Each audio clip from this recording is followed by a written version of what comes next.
முருகாச்சரணம். தினம் ஒரு திருத்தலம்.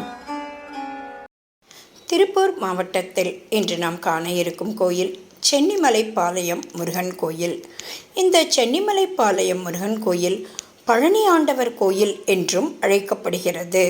நல்லூர் கிராமத்தில் சென்னிமலைப்பாளையம் திருப்பூரில் இந்த கோயில் அமைந்துள்ளது. அடுத்து ஊத்துக்குளி முருகன் கோயில். இந்த தலம் ஒரு மலை கோயிலாகும். கோயில் பெயர் அருள்மிகு வெற்றி வேலாயுத சுவாமி கோயில், கதித்தமலை முருகன் கோயில் என்றும் அழைக்கப்படுகிறது. அகஸ்தியர் முருகனை தரிசித்த தலமாகும். அகஸ்தியர் இங்கு தவம் செய்தபோது தாகம் எடுக்கவே இங்கு தண்ணீர் இல்லாததால் முருகனை வேண்டினார். முருகப்பெருமான் தோன்றி தன் வேலை தரையில் இடித்தார். அவ்விடத்தில் சுனை ஒன்று தோன்றியது. எனவே இக்கோயில் ஊத்துக்குளி என்று அழைக்கப்படுகிறது. மலை உச்சியிலேயே கோயில் தேரோட்டமெல்லாம் நடைபெறுகிறது.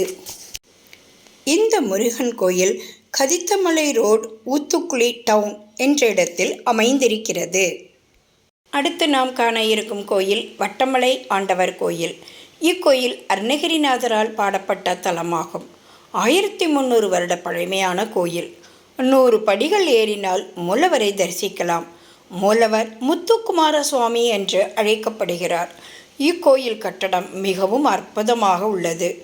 சேர, சோழ, பாண்டிய மன்னர்களால் திருப்பணி செய்யப்பட்ட கோயிலாகும். இங்குள்ள தீர்த்தத்தின் பெயர் சரவண தீர்த்தமாகும்.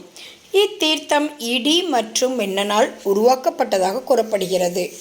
இந்த தலம் காங்கேயத்திலிருந்து பழனி செல்லும் சாலையில் 8 கிலோமீட்டர் தொலைவில் அமைந்துள்ளது.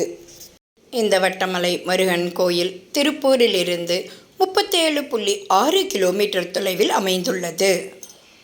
முருகாச்சரணம்.